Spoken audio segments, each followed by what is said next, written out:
Now, I see you've got it confirmed on the front page of today's Courier Mail that there will be a second team in Brisbane. How come you made the announcement and not the NRL? Well, I've got the league central bugged, as you might know, Ben. And Peter V'landys is now looking under desks and Andrew Abdo's in a fluff.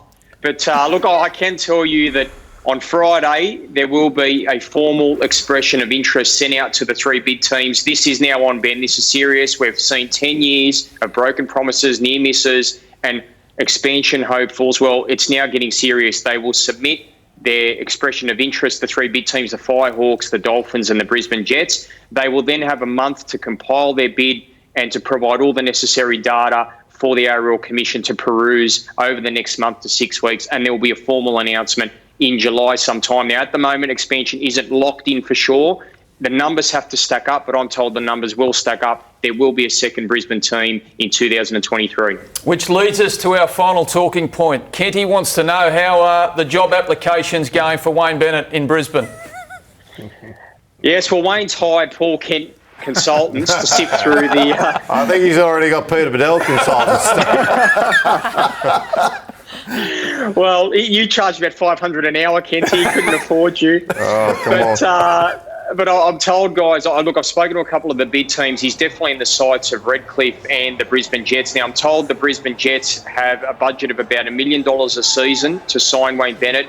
He had some talks with them back in February. That will be escalated to a formal offer if the Jets win the licence. Now, Wayne Bennett, he's sitting back pretty. He's a free agent at the end of the season. He's moving back to Queensland in November. There's whispers about the Broncos. Do they want him inside the tent rather than outside the tent? Well, if he's outside the tent, that represents danger for the Broncos, because it'd be a PR disaster if Wayne Bennett takes over a second team and goes up against the club that sacked him, their foundation coach, who won 6 premierships for the club. So the Brisbane Jets have money to spend. They're prepared to spend $1 million to bring Wayne Bennett to the Western Corridor. All right, Peter Bedell, thanks for the update. We'll chat again soon. No worries, guys, anytime. There he was, Peter Bedell, Chief League Writer for the Courier Mail. So this Wayne Bennett living back in Brisbane thing next year, how's this going to play out, Lara?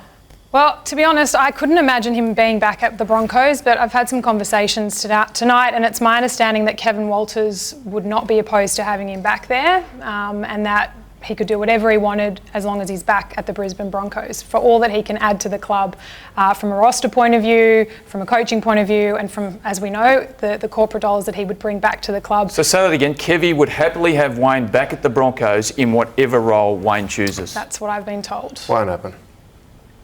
And why do you think that? Because higher up won't have Wayne Bennett back at the club, and the manner in which he exited last time. Look, Wayne and Kevy are still close. Still converse. Kevy still occasionally picks Wayne's brains about different scenarios he's faced with in Brisbane. So there's no doubt Kevy will have him back, as Lara said.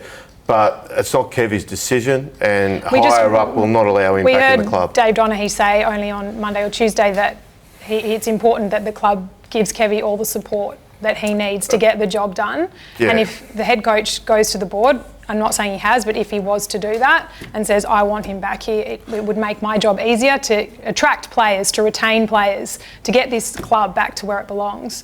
How could they deny that? Because Lara, the circumstances in which he left the club, a lot of which, I'm not going to air publicly, but the circcenses most of them were aired publicly. They were, but it was a very messy divorce. It was very messy, and we saw how ugly it got. And we saw all the internal politics and all the backroom politics, more importantly, that got played, and the sniping and all that went on. It happened at such a level. Yeah. Wayne Bennett is not welcome. I cannot see how it works either. I mean, the fact is that board was the one that went behind. Well, that's what Wayne told us. Went behind his back, chased Craig Bellamy, went behind his back, signed Anthony Seibold, and he left there like he was never going to return. And there was threats of legal action, which... Yeah. The only way it could happen would be if extremely big figures in the game were prepared to pick the phone up and have conversations with Wayne. But to Lara's point, Kevy, I think Kevy has had conversations with the Broncos power brokers and floated the prospect of Wayne coming back. And they are still very close. I think that's right, but I don't think... as a player when Wayne was coach. It's not Kevy's decision. Yeah. Could be a super coach and a super halfback. all in one deal. Well, look. This is the. So the Firebirds walk up to the NRL and they say we've got a great. Firehawks. Same thing. Yep.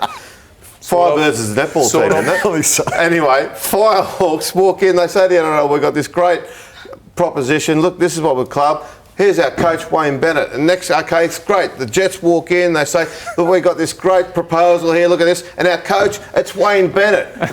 And then Redcliffe come in. Who's your coach? It's Wayne Bennett. He's promised himself to all of them.